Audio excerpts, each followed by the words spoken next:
Good morning, good afternoon, good evening, folks. Michael Zuber, one rental at a time, back with this special guest that I highlighted on the daily financial news. Dion, how you doing, buddy? Howdy, Mike. Ready for round two. Thanks for the invite. Absolutely, man. Thank you for stepping up, helping out. This is a question. This is probably the most common question I get. It just comes in different flavors, right? What about this? What about this? And this, folks, is, does age matter? Am I too young? Am I too old? Did I miss out? Did I do this? So when you hear the word, does age matter, Dan, what do you think? Actually, this question came up in my live stream last night. Somebody said, I just turned 40. Am I too late? So that it's the flavor of the question where, Right. I'm 18. Can I start? Or what does my age matter?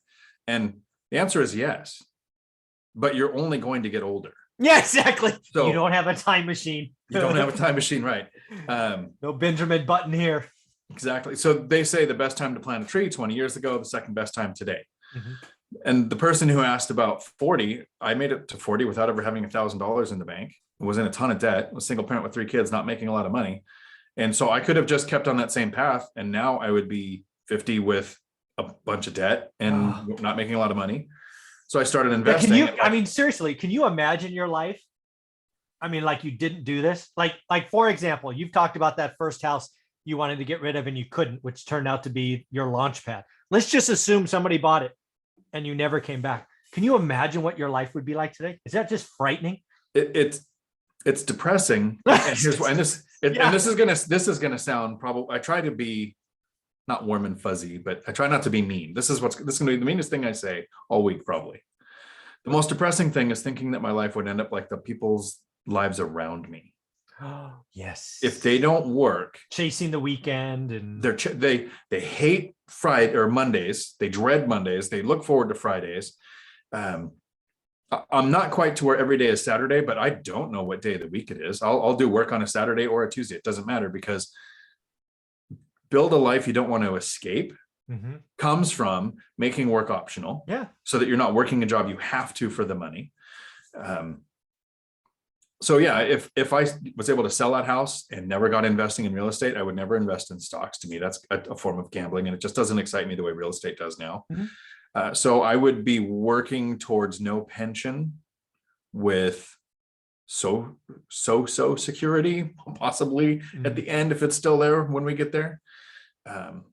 No, that's terrifying and depressing. Yeah. No, I mean, I sit here now as someone who's nearly 50 and realize my journey, now is 21 or so years in the making. I go back to that first house I had where the tenant just screwed me over. And if Olivia simply had said, instead of keep going, we're done with it, sell it, I would have suffered another loss after suffering $150K loss, totally depressed. I'd still be working. I'd be traveling. Even though I hate airplanes, I'd be on the airplane every freaking day. I would probably end up killing myself just because I worked so hard and did things I did not enjoy decades earlier. Now, I mean it. When I say every day Saturday, if I didn't know who I was talking to, I'd have no clue what day it is. It's frightening, because I know if that would have gone differently, I would be working myself into the grave. The worst part of what you just said about if you that first deal went that way and you didn't have the support of your spouse and you got rid of it and you were still working, it wouldn't be that you are working currently. It would be that you have to work currently. Exactly. And that person that said, hey, I'm 40, am I too late? Right now, if they haven't started, they probably have to work. Yeah. By the time they're 50, it will be, because 10 years or less, you can get to 4, and that completely changes your whole life, makes work optional. And I want people to hear that again. Say that one more time, because that people need to internalize that.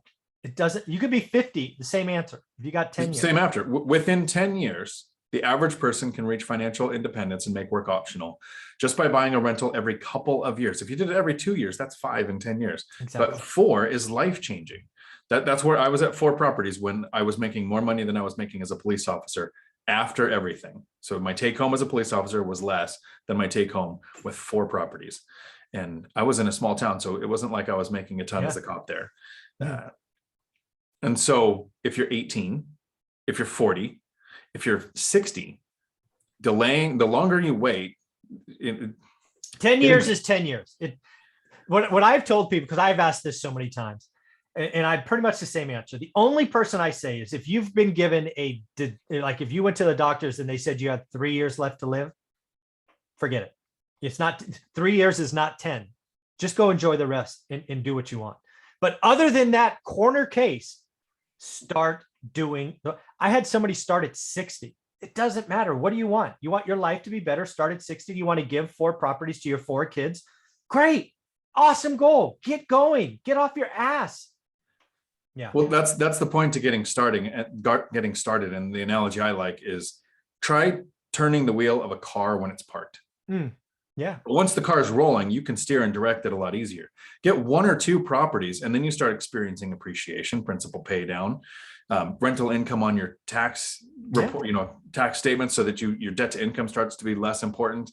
And just taking those first few steps is the hardest part. And getting started is so much harder than making a 6 or 7 year decision where you're just changing the type of investing you're doing. Yeah. Which is why I think it's important that we're making the content we are, because the majority of the people that watch my channel, I haven't seen a poll on yours, like 64% of the people on my channel don't have a rental yet. So this is the information gathering stage, which is get the basics, learn your market, and then start making offers. Yeah. What I can tell you about my channel, at least my opinion, everybody that follows, or most of the people that follow the channel and watch, 5 videos a week, they're in the real estate business. They want to do this.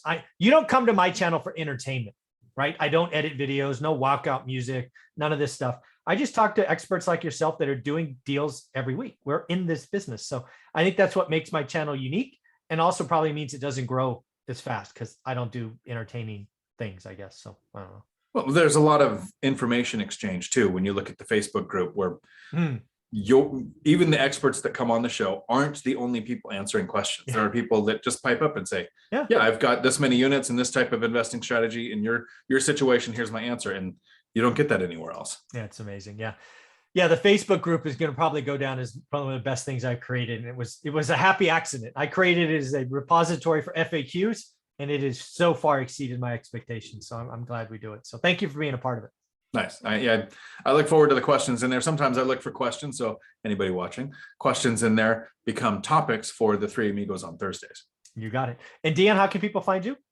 Right here on YouTube, Dion Talk Financial Freedom, and Tuesday afternoons, 4 p.m. Pacific for live streams. That's awesome, man. Thanks again.